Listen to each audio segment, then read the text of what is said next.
All right.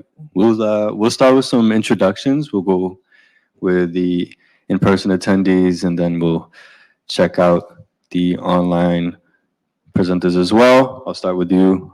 Arturo, would you like to introduce yourself? Sure. My name is Arturo Nutella. My pronouns are he, him, and I am the founder of Amaro. Awesome. Hi, my name is Grace Tkach. I was formerly the head of HR at Celsius, which is a therapeutic company that was a victim of the markets. But I'm also a co-owner of brewery Idle Hands Craft Ales. All right.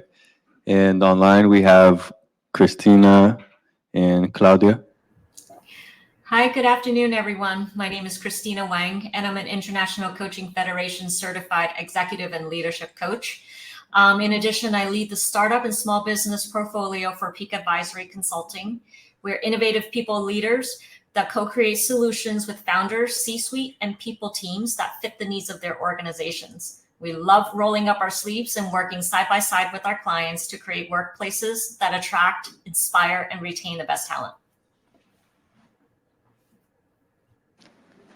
Hi, everyone. I'm Claudia Zayford. I'm a clinical psychologist and co-founder of Evermind, which offers scalable solutions for mental health and well-being.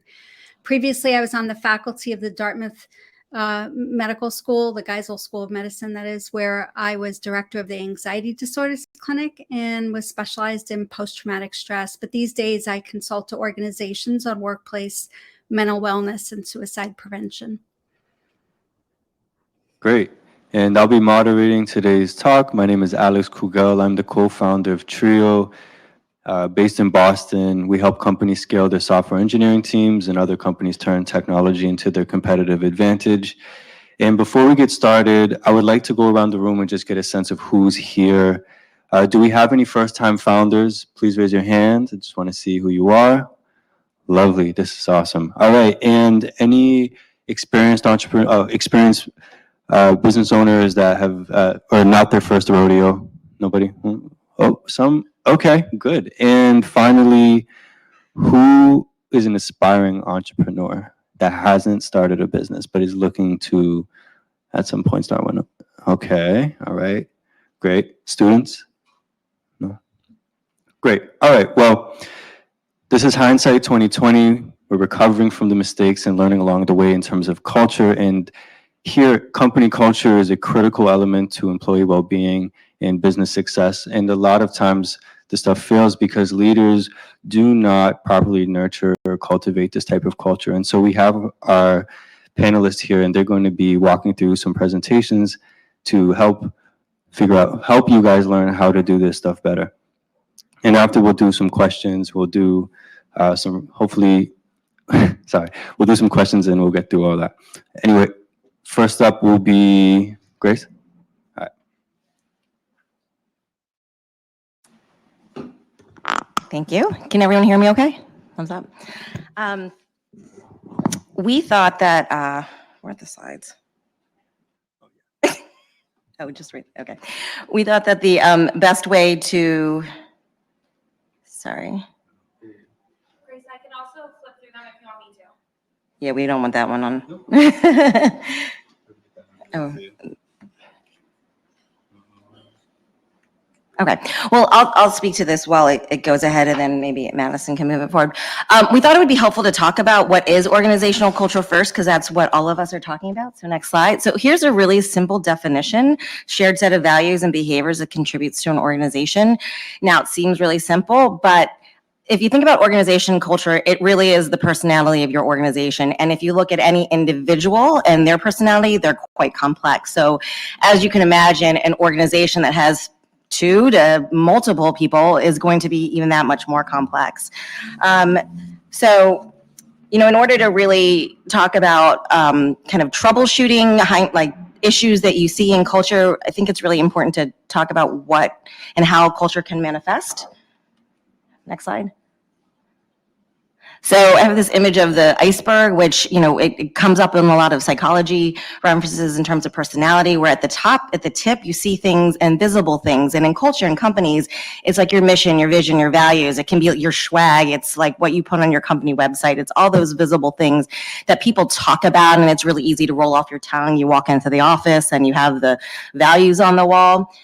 But really, culture is a lot more than that. It goes a lot deeper, and it really gets into things like your behaviors, your decisions, the things that are much more invisible, but still very much contribute to culture. For example, behaviors. I'll show an example a little bit about how you can look at your values and how they translate into actual behaviors, because when you look at an organization, again, it's a bunch of people coming from different perspectives, and all those different perspectives can have different definitions of what you're talking about. So if you say the word curious, it may mean a lot of different things to people. So that's one example. Language is another way. In one of my companies, we actually did an assessment across the entire organization. And part of that was to learn people's work styles. But the benefit of that was that we actually began to have a common language around how people were operating. And, if we were saying you're a little bit more influential or steady, or, we were referring to this common language where everybody could have a common grounding and really build off of that instead of like miscommunicating and misunderstanding each other. There are lots of things in HR, in the world of HR, like talent acquisition and performance reviews and recognition, which again, depending on what you're valuing, when you're talking about performance, it's what you're doing, but also how you're doing it. In recognition, what you're recognizing really speaks to your culture. Also talent, even though, that's probably a way that you can look at the technical skills and how people are getting things done, even your process and your talent management, like how many people you have involved. Are you a democratic culture? Are you like one person interviews and they make the decision? Those are all things that can speak to your culture and how it manifests. Other two areas, decision making. Again, a lot of these things really seem to come out in HR, but in reality, it's everything that you're doing at a company every day. Decision making, who makes decisions? How do you make decisions? Communications, how are you communicating? Who's communicating? What are you even finding out about? How transparent are you going to be? So as leaders of an organization, these are things that you have to think about and at least reflect, like, how did I, get someone to tell you, how did you come across? Did I come across as authentic? Am I really articulating in a transparent way that we want to be? With all of this, culture is really happening every single day, and there's so many activities and actions that you as leaders can take. But I think the key to this is really understanding why you want the culture that you want and being able to articulate that. So one example, if you can go to the next slide, that we did at my last company is we had values like every other company, and they're not that different than any other biotech out there. But we had the curious, connected, and relentless. What we did, we had on our website the definitions that you can see right here. But what we did, and when I started, was really observe the behaviors that I thought represented curious and connected and relentless. And so for curious, it wasn't just about learning stuff, because a lot of people really wanted to learn things. It was about sharing information too. And that to me was a nuance, and what I thought was important that we shared with our organization. And again, as a leader, I think if you're not talking about these things, then you can't really address them, and you don't really know where things are broken. So the more you can sort of pinpoint how you want your culture to be in these behaviors is really important. My favorite was relentless, because relentless could mean to people like, we're going to do that experiment and we're going to find the absolute answer.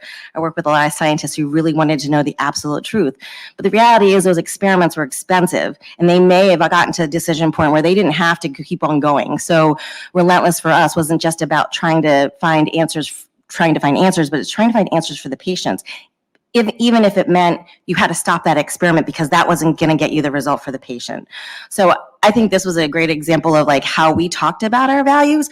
And that's the thing. We actively managed and talked about our values. We talked about behaviors, whether it was performance review, it was time for promotion. Is that person really exhibiting the knowledge sharing that they want them to? And so the more we defined it, the more we were able to address it. And when it comes to people that maybe not the great fit to start, this is how you figure it out. You can certainly fire them if that's part of your culture. But as an HR professional, I always say, like, did you give them the benefit of the doubt? Do they really know what they're, mistaking at, or do they really know what that looks like? And that's where all that clarity needs to come in. So next slide and last slide. with all of this, some of you probably have read about Simon Sinek's like the golden rule in terms of start with why when it comes to starting an organization. I'd say the same thing matters when it comes to culture. You know, you have on the outside and the tip of the iceberg all those like pretty words and the pretty colors and your logo. You have the how, like how things get done, like the decision making, communications. But really what it comes down to is knowing what your why is. And as a founder, the more you know and the more you talk about and articulate, the better. And recognize that even when you set it in the beginning, it's not like Ron Popeil where you set it and forget it. You have to continue nurturing it along the way as you get one person, two people, 5 people, 50. So that's, you know, kind of addressing the culture in general and also hopefully giving you an example, some examples about how you can address, you know, if you were to hire someone and all the different ways you can solve that issue. So. Thanks so much, Grace.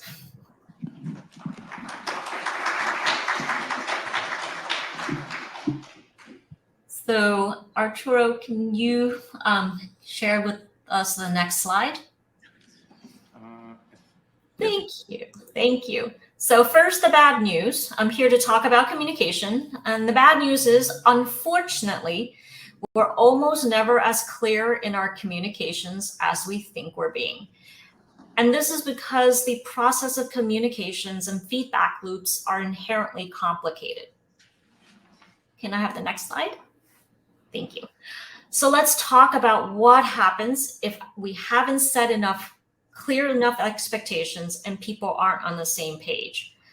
So for example, let's say I told my team to roll out an update to our product and make sure it's documented. They did, but it wasn't the one that our CEO meant. And now the team's confused and burnt out because they spent all weekend doing it. Darn, that's pretty not ideal. So what do? First of all, let's take a deep breath and give yourself a little grace. You've actually recognized your part of the dilemma. And what we advise is to do a little retrospective on what happened. Did I not take enough time to explain?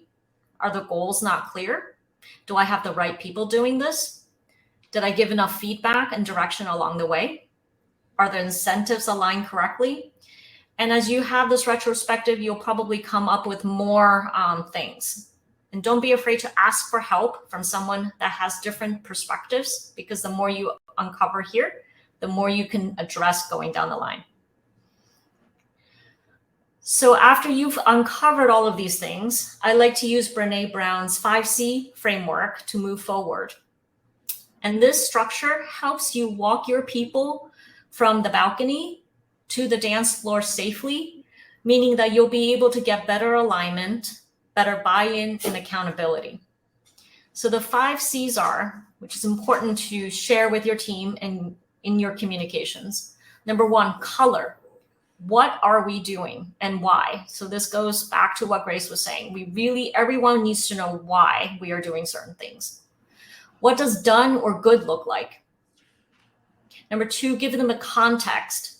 What else is going on internally and externally of the company that will impact or be impacted by this action or this project that we're doing? Number 3, think about the connective tissue. How does this link to the other things that we're doing, both short-term and long-term? Number 4, cost. What are the resources in terms of money, time, and level of effort required? And number 5, what are the consequences if we don't do this? Or what happens if we do this well? Next slide, please. And of course, you'll need to check in and course correct when things aren't moving in the direction you intended. And this means we have to give feedback. And in feedback, remember that clear is kind. And remember that you need to practice, practice, practice. Even as leaders, you need to learn to receive feedback and give feedback. That's the only way we get better together as an organization. And folks actually ask me a lot, what are some resources? And I've shared them on the screen. And then we also get, that's okay, we can go to the next slide. We get asked a lot, how often and who should be communicating? It ties back to your organizational culture. What do you currently use? Slack, email? Is it all hands? Is it your C-suite? Do you have formal or informal channels? You need to tailor what you're trying to communicate to the who and what. Another important aspect is that you need to communicate often, and it's more often than you think. There is no magic number, and one way, one channel, one method is not enough, and one person communicating usually is not enough unless you have a small team of folks. I'd say let's do it until you hear it back from your employees, the message that you intended to communicate, because then you'll know you have been heard. So in summary, effective communications is necessary and it's hard. Acknowledge your role. Take your team through the 5 C's, which is color, context, connective tissue, cost, and consequence. Practice receiving and giving feedback to course correct. And it takes more than one try and more than one channel. Know your org and tailor your communications. Thank you.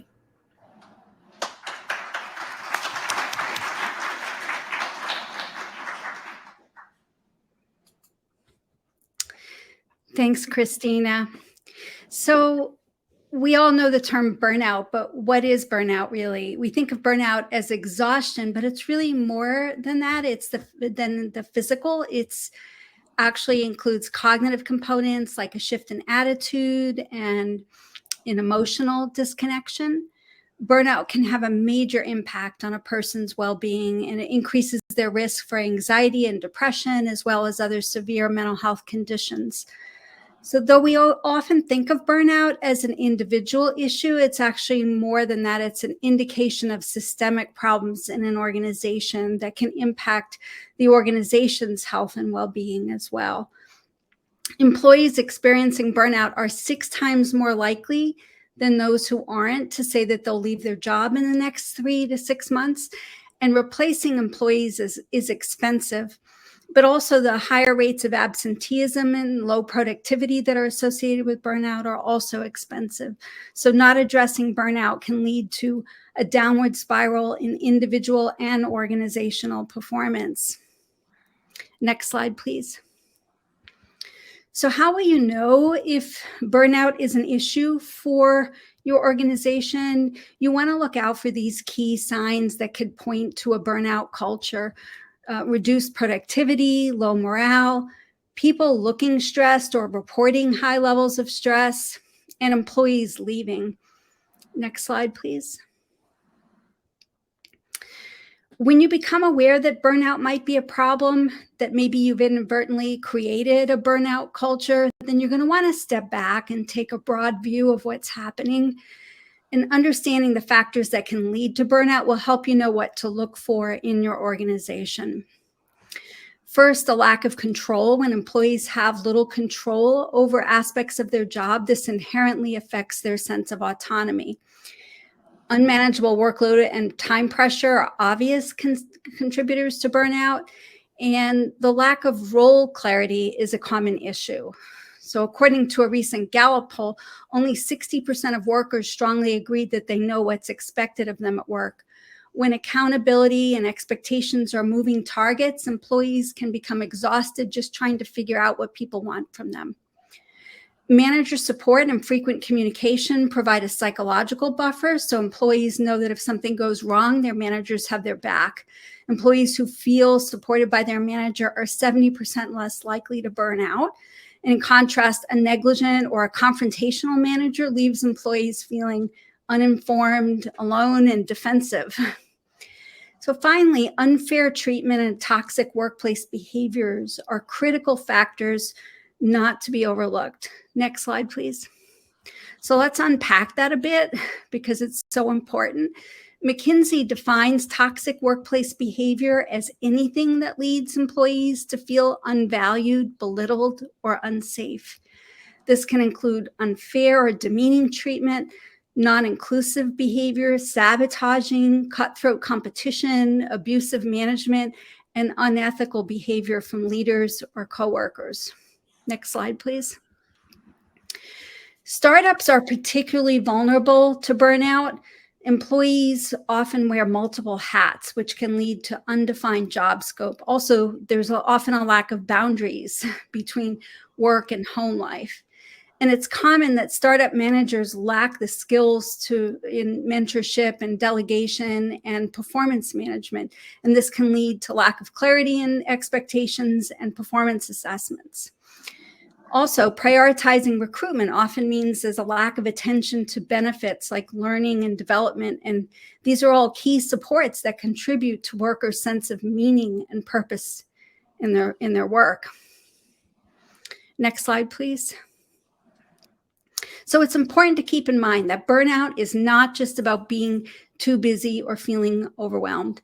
It's feeling like your work has no purpose and you don't have support. So what can you do? Next slide, please. It's common to address burnout by focusing on building resilience of employees, offering programs to promote self-care and work-life balance and wellness supports. And these steps are important, but they're not sufficient. Building a supportive workplace culture starts with managers discussing responsibilities and performance goals with their employees and collaborating with them to ensure that expectations are clear and aligned with those goals. Look for ways to enhance the degree of control that employees feel over aspects of their work, even in small ways. For example, if you're not able to modify how long breaks are, allowing employees to decide when to take them affords them some measure of control. Finally, addressing and eradicating workplace behavior is key, not just shifting the stress to more adaptable employees. While employees who are more adaptable are better equipped to work in toxic environments, they're also more likely to leave them.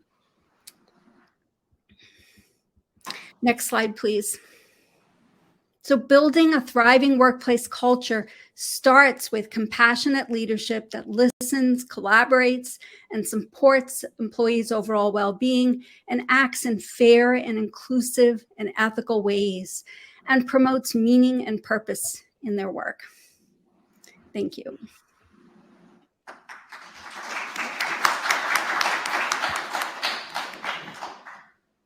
Right. So now, can you hear me? Yep. So now what I'm going to do is I'm going to tie it all together and I'm going to show you a roadmap, a 5-minute roadmap on how you can incorporate all these different facets of your workplace culture, of your avoiding burnout and so on, so you can have a thriving organization and so you can promote diversity within your organization. So the prompt that I had here is, what happens when you wake up and you realize I don't have a very diverse staff? Well, what I'm going to show you now is how you can do that, what you can do so you can avoid that question altogether. So we go to the next slide. I'm going to show you here 2 ways that you can enhance your organization, and that's through job descriptions. Well, enhance your organization, enhance diversity. That's through job descriptions and talent evaluation scripts. So let's go to the next slide. So there's 3 main barriers here that I'm showing you today. There's actually more, but go back. That prevent companies from hiring the best talent, and that is biased language in your job description, creating thresholds that the candidate has to set, and then minimum and preferred language, which we've all seen in job descriptions, and that's, here are the minimum requirements, and this is what we prefer. And I'm going to show you what those look like. Next slide. So here's bias language. So it's chairman, his or her, and driven and self-motivated. So chairman, what it notes here is that it's only a man who can be in the chair. His or her, it's a binary. So we're only having people who identify as his or her. And driven and self-motivated are typical adjectives to describe more masculine or more, usually it's men. Usually these characteristics are highly desirable and favorable toward men. So if I see this, I'm someone who looks at that and I go, maybe they're signaling here that they're looking for more of a male candidate. So I'm going to take myself out of the process. Let's go to the next slide. Here is self-set threshold. So exceptional, above average, excellent writing skills, proven relationship management skills. So the problem with this language here is that the candidate doesn't know what triggers these things. So because I don't know if I'm the candidate looking at this job description, I have to self-impose that threshold.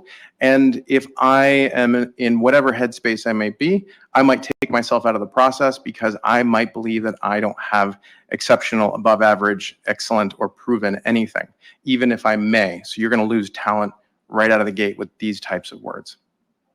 Next. Minimum preferred, so qualifications. So we have minimum qualifications and then we have the preferred. If I'm a candidate looking at your job description and I see minimum preferred, I'm not going to apply even if I have the minimum threshold here. What I'm going to do is I'm going to look at your preferred and say, this is actually what you're looking for. In addition to that, we see here where it says 6 years, 6 years, 4 years, and you have these arbitrary thresholds. Well, what happens if I have 5 years and 11 months of experience in field or similar manufacturing environment? What happens if I have 7? Well, now you've kicked me out because I might either perceive myself as underqualified or overqualified. And so these can kick people out of the process unintentionally. Next slide. So what do? Next slide. So here, what it requires is the manager or the recruiter knows exactly what's needed for this role. You have to know exactly what you need. And the way you structure your job description, once you know exactly what's needed, is you put it in a format, an objective with key results after that. So the objective here, this is for a sample for a DevOps manager role. So it's collaborate efficiently with development and operations teams. That is the objective for this role. And what are the key results? 1, 2, and 3, I list underneath. You can get specific as I do, where you have percentages. You may not be, depends what you need. What I will say is that you can go so far as to even include the environment in which this work would be. What do I mean by that? So say key result 3, if I want to describe the environment, I would say with direct, or under the direct supervision of insert here manager, you will achieve 95% satisfaction rate with the internal team. What does that signal? Is that you're going to have you're going to have someone who's going to be directly monitoring your work. They're not going to be on top of you, but they're definitely going to be monitoring everything you do. And for some people, that's great. For some people, that's not so great. So you're signaling the culture and the environment that work's going to be in, and that's going to help find the candidate who actually aligns with that type of work. Next slide. So here are some things to note when you're creating your job descriptions. So when you start writing the qualifications, instead of having the minimum preferred, bias language, or self-set threshold language, what you're going to do is leverage these keywords: knowledge, ability, experience, comfort. Here are some examples. Knowledge and experience working with Canva. Ability, willingness, comfort working with clients from diverse backgrounds and experiences. Experience and comfort working with and influencing senior leaders. So what does this language do? Is it imposes that I have to create the threshold. I don't have to guess your threshold. And by me figuring out what I need to be in order to meet that threshold, I'm going to make a better decision of whether I should apply for your job or not, rather than having to guess what threshold you may or may not even know. Now here's exceptions. Let's say there's certifications. Well, if you're going to have certifications or even degrees, contextualize what that work, why that's required. There was one nonprofit, a very large nonprofit here in Boston, that had a director of people operations role. They said you had to have a SHRM certification. Guess what? There's a lot of SHRM certifications. That doesn't do anything for me. It does jack. But guess what? If I have here SHRM People Analytics certification, I contextualize it. Now the person knows why they need it and why it's relevant. In this example here, SHRM People Analytics certification is required to design and implement Acme Company's newly created people management system. So now I know why it's important. And what that does, it also sets the manager, it helps the manager understand what's absolutely needed for the role. And then you can hire a better candidate for it. Let's go to the next slide. So in terms of talent evaluation, here are 2 barriers: throwaway interview questions and pet interview questions. Throwaway interview questions are that you are throwing away your time by asking these questions. The reason why is you have 2.5 to 8 minutes to ask your question as a recruiter or hiring manager and to get an answer to understand why that person's a good fit for the role. These questions are literally you throwing away your time because they don't do anything. Pet interview questions are throwaway questions, but we tend to ask them over and over and over because we think they're actually accomplishing something when they don't. And let me show you examples. Next slide. So these are from high-profile recruiters and CEOs from companies. They're in quotes because these are literally from people who are supposed to know things. These are our philosopher kings and queens in talent management in some way, shape, or form. What is your personal definition of success? Why shouldn't I hire you? My favorite, let's say you're an astronaut and you had to figure out how many stars are in the galaxy. What would you do? By the way, that is not an interview question from NASA. Why are you mission oriented? It doesn't matter. That's not what you're hiring me for if I'm a DevOps person. What does the saying, if it ain't broke, don't fix it? That's actually for a technical role. Are you smart or do you work hard? If I heard that, I'd be like, well, I don't work here is what that does. And so these don't actually accomplish anything. And I can't stress that enough. So how do we fix this? How do you actually get the questions to understand how if the person in front of you is actually a good fit? Well, one, you structured your job description the right way, which we just talked about. And two, let's get into how to structure your talent evaluation forms. Next slide. So here's how you do it. You list off the objectives. So what is it that we're interviewing for? Put your objective at the top. Then you ask a question that either speaks to some or all of the key results within that specific piece of the job description. And then from there, considerations. What do I need to know? What do I need to hear for the answer to be successful? Here's an example. Did they ensure consistent knowledge sharing, engage the satisfaction rate of the teams? So what does that mean? If I don't hear that in the interview, I'm going to ask that question. This is my follow-up question.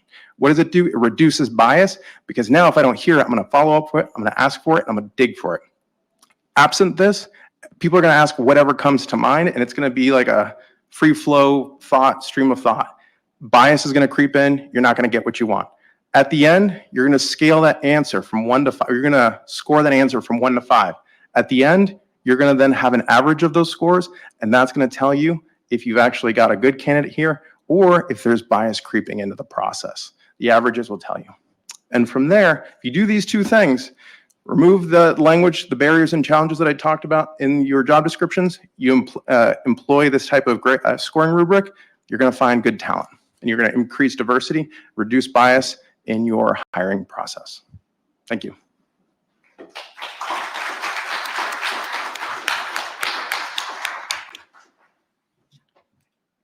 All right, before we get to questions, I want to turn it over to the panelists and have a quick mini discussion for the time that we have. All great presentations, drawing a line through hiring to understanding and cultivating culture and so forth, burnout. Question for you, Arturo, since we just got through hiring. The questions are interesting, and from my side, behavioral questions and situational questions, if these are things any of you out there are familiar of, what's your take on behavioral versus situational? Is there something else even beyond that? So there's actually 3 primary interview questions you're going to ask in an interview. So it's behavioral, situational, and technical. And so I want to note that, because we sometimes forget that. We weave in the technical and behavioral and situational. You can ask them. You absolutely should ask them, but you should ask them in the context in which the work will be performed.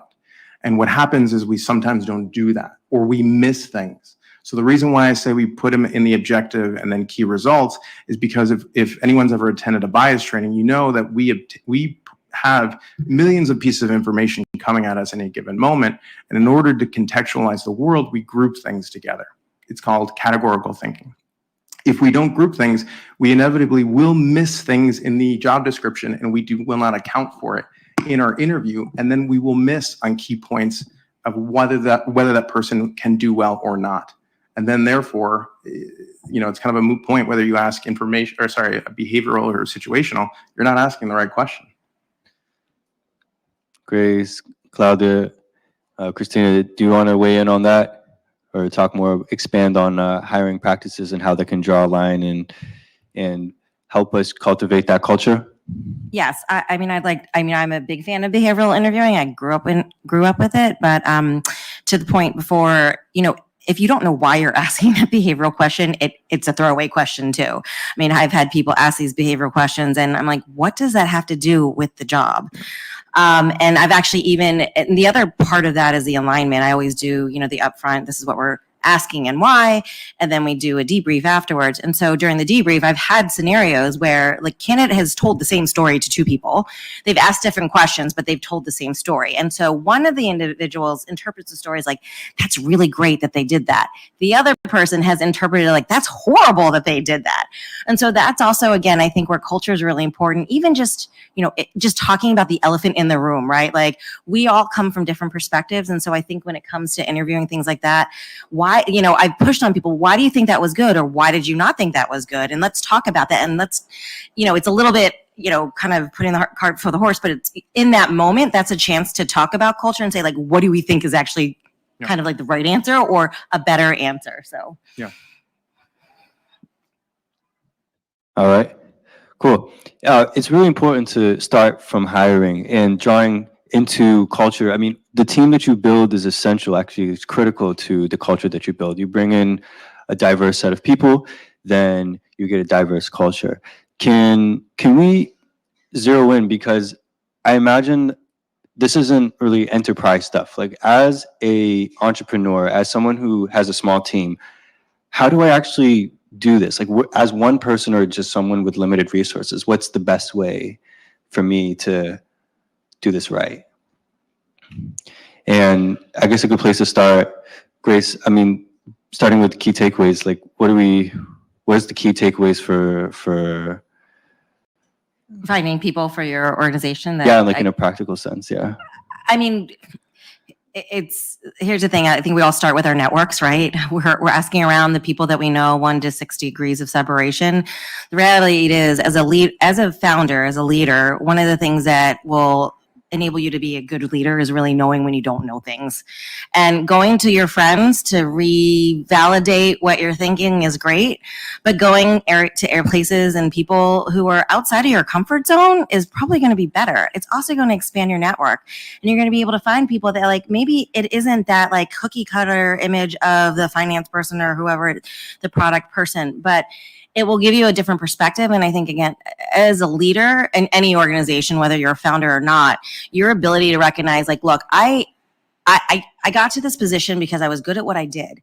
But now I need to know that I'm not good at everything else. But my job now is to take all that information, take the different perspectives, and whether it's hiring or making a decision for the organization, knowing that being open to those other perspectives. And I think we love networking, like, I love the employee networking programs. There's a lot of debate on whether or not they, perpetuate these homogenous organizations. So again, there's so much diversity out there. It's not just what you look and see, but it's the neurodiversity, the different thinking, the different industries even. So hopefully you can keep that in mind as you're building your teams. Yeah, I would also say to build out your teams, do an analysis, like to what was just said. Where are my strengths? Where are my areas of improvement or areas of opportunity for someone to fill in and step in? And I would say, once you do that analysis, then, like, what does the organization absolutely need? Do we need an operations person? Do we need a coder? Do we need, insert here? And then once you know what you need, how does that fit within the overall organizational objectives and business strategy? And then once you have that outlined, because you know how this person actually will function in the organization, it's networks over individuals, exactly what was just said. And it's you can even do an open house. You can go to, I know, for instance, Mass Clean Energy Center here in Massachusetts, they often have networking events. You can go there and either go yourself, or you can have a staff member attend and meet people outside your social circle. I mean, affinity bias, we birds of a feather flock together. I wish the scenario of high school where, all the athletes sat together, all the band people sat together, I wish that changed over time. Unfortunately, it's still the same thing. It's just different industries. Great. Christina, Claudia, if you want to weigh in, you can. I don't want to alienate you guys. No?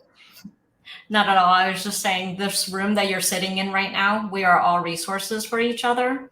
So find the network, connect on Slack, connect on LinkedIn, and I think that's the best way to keep expanding your circle. Great. Another question that I have here is, how do I show up as a leader if I realize that, like, we haven't taken culture seriously? I mean, it's not, yeah, I think I'll stop there.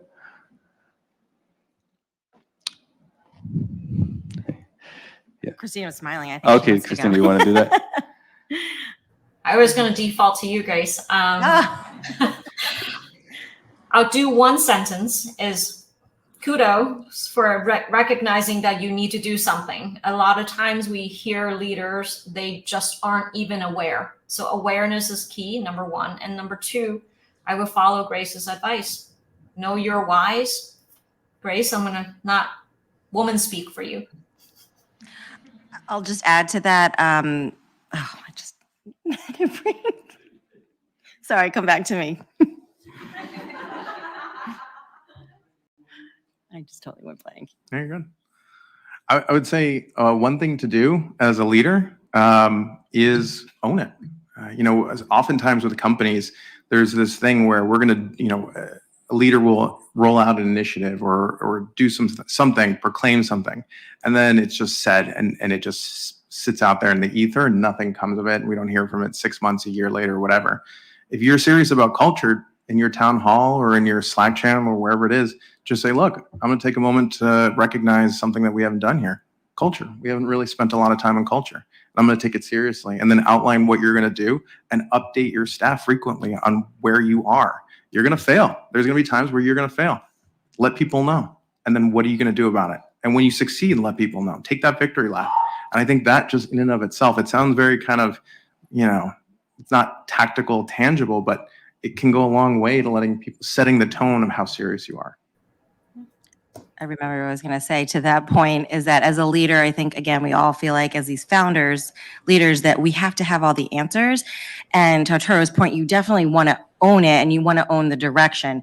But the best cultures I've been in aren't the cultures that it's top down from the leader. It's the culture where everybody's involved, everybody understands it, but you have to communicate that. You can't just like, oh, they know what I meant by that. They joined this company. So because these things evolve too. When you start as one person, it changes as you get to 5, 10, 20. It doesn't mean you're changing your tune. You're just sort of clarifying what that means. But you have to bring people along. The thing about leadership is you have this vision. You want to like lead people to it. You don't want to push them to it, but if you lead them, they will be along the journey with you in the culture. And when you have a team where everybody's contributing to the culture, when you have someone who's like, they just did that. Like I used to have people say, so-and-so just did that. Like, I don't think they should do that. I'm like, well, what are you going to do about it? Like I'm HR, but I come in as the police and I'm not going to do anything. So what are you going to do? And so as a leader, being honest and owning it, but allowing we all make mistakes, but allowing people to talk about it and owning it as well with you, I think is important. Great. Thank you for that. Claudia, any finishing thoughts there? Oh, can you hear me? Oh, yeah, sorry. I mean, I agree with what they're all saying, and the importance of just being really genuine and open and creating a sort of a model for that kind of open and real communication with people, being open to feedback, whether it's feedback that you want to hear or not, being open to absorbing that feedback and integrating it in your communication with folks. I think that's the main thing.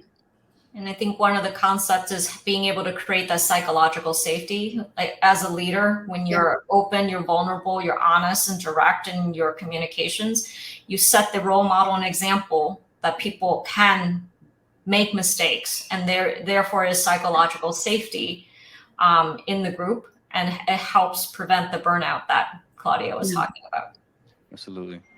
Yeah, good takes. And I do believe it takes an incredible amount of empathy to do this stuff and build that culture. We're going to turn it to you guys. And if you have any questions, we'll have microphones. Rapid fire presentations, rapid fire questions. Thank you, everybody, for coming and speaking to us. I guess one thing that I have as an early startup is kind of this balance of I have very limited money. So I'm going out and I'm trying to find the best talent to partner with. But a lot of people can't take a job without the pay. So they're coming in for equity, which seems to really narrow down that pool and reduce that diversity. Do you have any kind of top tips on how to approach it in different ways to try and continue that diversity and bring in more applicants without kind of being that pay heavy and more an equity heavy side? I have some thoughts, so I'll go first. So yes, what I would say is since pay, I'll start with, if everyone in the room just for a moment just thinks about the best job they've ever had, just for a quick second, think about what made it the best job. I'd venture to say money's not one of the things, right? So what you need to do is think about what is the employee value proposition? What is going to be the stretch that's going to get them either to make this a career or to make this a job that's worthwhile for them? And one thing that you can do, for what it's worth, you can go to ChatGPT and say, put your job description in there and say, what would someone who has multiple offers and is a high performer need to hear or need to know to make this job, like a leap for this job? Right? And that's going to help you with your employee value proposition. And then from there, what you're doing now is selling you're not selling pay. What you're doing is you're selling a career jump. You're selling the stretch for that role. And that can get someone in the door. And it also can help someone understand, like, where does this role actually sit with the organization? And okay, I'm going to get some equity, but now I got a career too. Yeah, I think the reality of the individuals who are really focused on the cash and the equity component, I mean, that's what motivates them, and there's nothing wrong with that. That's what they want. If that's not what your organization has to offer, it just might not be a match. It's sort of like dating, or it's like timing. It's like there are probably so many matches out there, but it just may not be working at that time. There's a lot of studies too out there that say, you know, people stay for jobs because of the mission and having a purpose, having a sense of agency, control, and the belonging aspect. The compensation has to meet a threshold where you can feel like you can live and you can pay for your bills and you don't have those stressors. But lean into what you do have to offer as opposed to what you don't have to offer. Great. Anyone else? Oh, yep. Great job by the whole panel. Real quick, when hiring for sales where money and what you can make is a priority and a concern, and everybody in the room, you know, creating a business, assuming they have to sell something at some point, what do you guys look for when you guys are trying to build either sales leadership or you guys are starting to bring people on to help fill those various roles? Does anyone want to take that? I mean, I do, but I don't also want to be like, I want to open up to see if any of the panelists want to go first. I'll just say I'm not an expert in sales comp at all. I think it's a very challenging thing, especially in an early stage company. So I think you really do actually want to talk to experts and people who know how to set those goals, because I have worked in an early stage company where we had no revenue and people were highly motivated by money. And I don't know how that works. Again, you know, when it comes to hiring people, I've always been of the mindset in HR to, like, I always start with their why.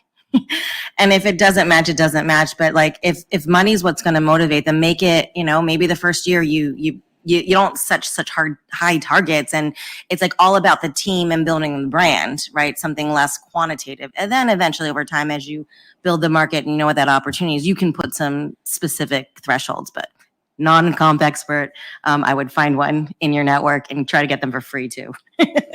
I'll say, just to add to that, so there's two parts to it. So it's manager, and then you're talking about more individual contributor. So the manager part, I would encourage you to look at Project Oxygen from Google, and they did a whole map of what does it take to be a good manager. And what they saw was that the technical skills are helpful, but really what is most important is someone who's actually going to invest in the person, be a career coach, help them get through the organizational rung and navigate complexities and talk them through tough projects.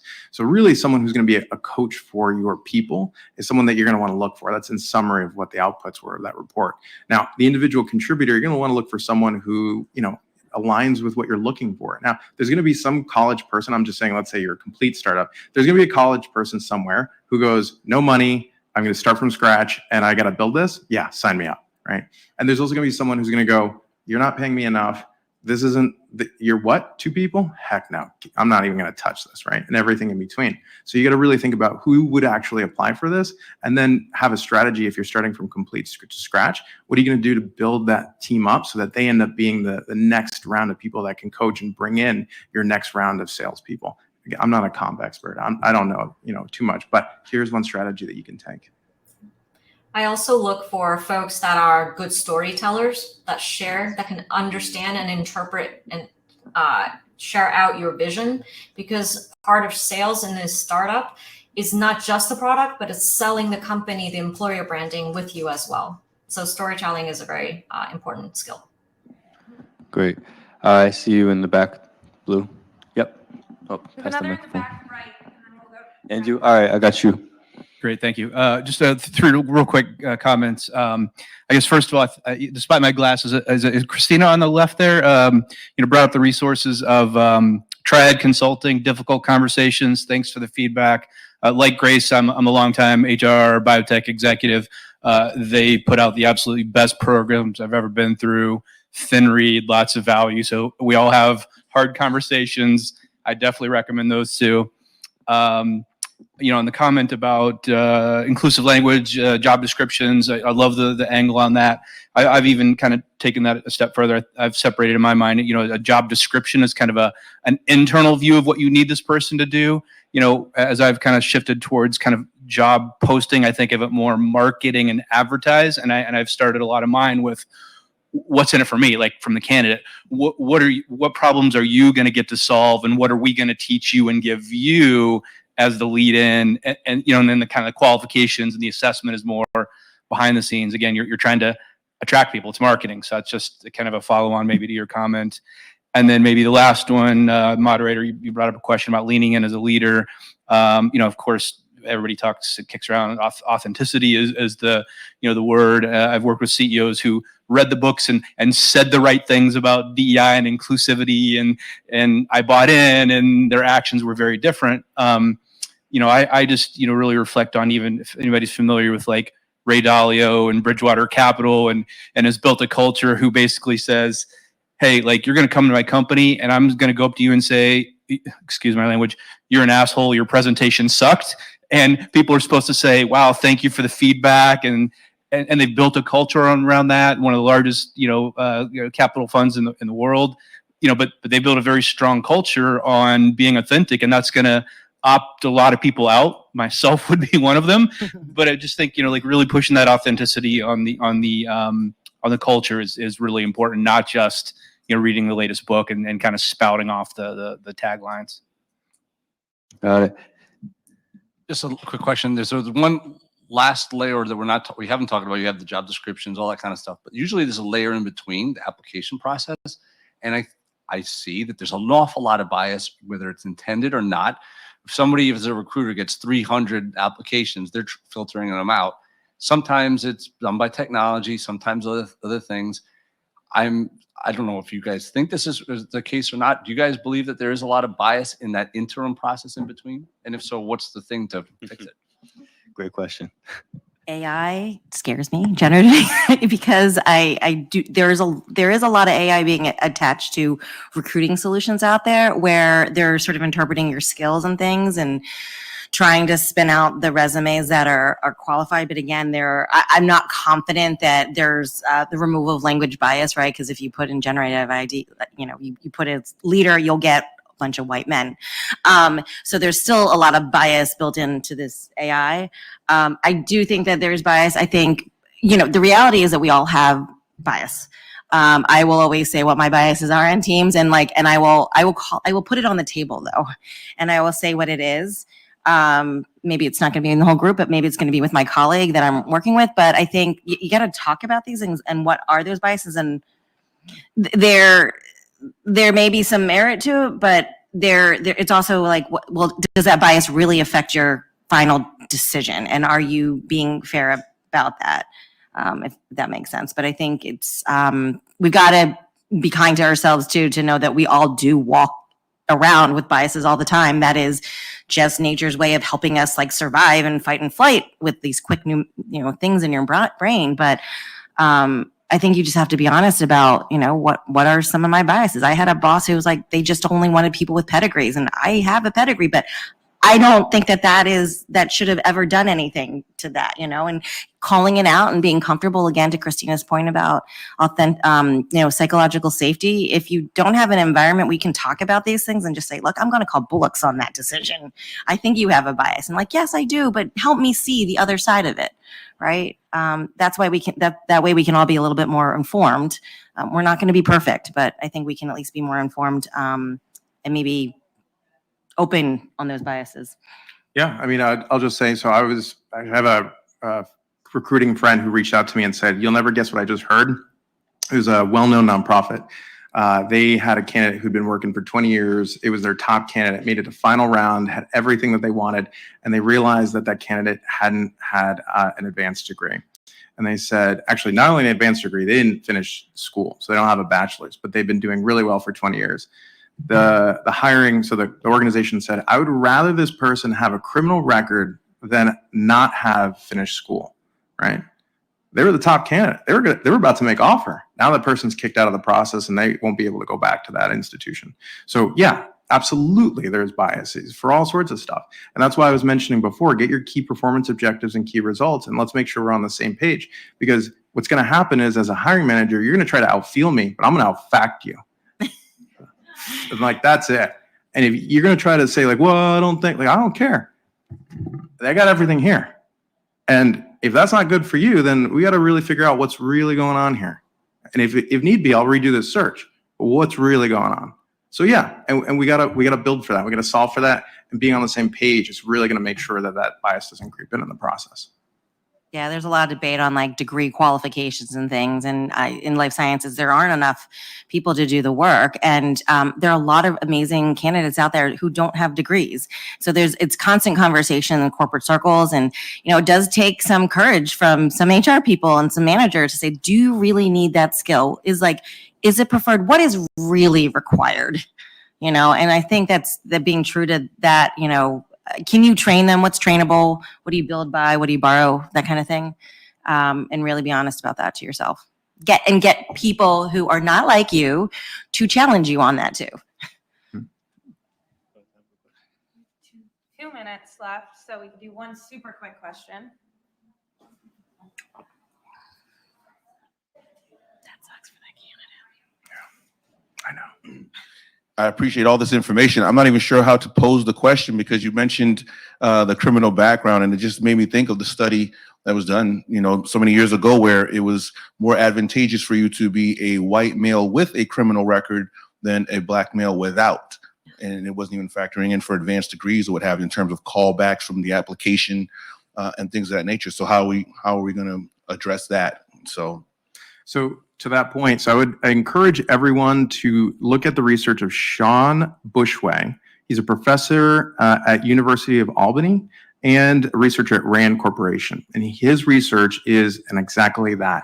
And what his research shows is that there's a lot of bias on what we think criminal records or what a criminal record means and how if someone will perpetuate that crime over and over. And how does our system actually look at what happens when you have a criminal record? And how does that fit within the hiring scheme in an organization? What the research really shows is people are going to commit crimes. Like, that's just a fact. And there's actually a surprising number of people who commit crimes, and they're not likely to commit again. But what happens is, when we talked about bias, is at the moment that's on there, we have kind of a part to whole fallacy, logical fallacy. They did this once, therefore they will always do again. So it's like a halo horn kind of a thing. And what happens is then you just kick people out of the process. And when you look at the research, it shows that people who have criminal records perform just as, if not better, than a person without a criminal record, because the person really wants to be there and they know what's at stake. And so it's more of an education that is going to turn things around. It's going to be slow, but it's going to be some education. SHRM actually just had a certification on how to hire people with criminal records. So I don't know if that's still available. I encourage everyone to take a look at SHRM and see if that's still available, if that's of interest. I was going to say it does come down to education when it comes to bias, because again, we all come to the table with a different background, experience, school, family situation, whatnot, and we have bias. And I always say it's like when you start a job, you're hired for a very specific thing, and your role is pretty narrow. But in order to be successful in that organization or any organization, you have to broaden your perspective. And as a leader, you have to have the widest perspective of the organization. Likewise with, when you're hiring or doing anything that's culture related, like the more you can broaden people's perspective. A lot of my job is challenging the mindset that someone comes into. Like, have you thought about where does that come from? Why do you think why would you possibly want a criminal versus someone without a degree? Like, challenging that. But again, it does require open conversation, authenticity, safety. Great. But education is important. All right, y'all, we're on time, so we'll wrap it up and feel free to take it away. Thank you so much again for your time. We have a lot more in store for the rest of today and the rest of the week.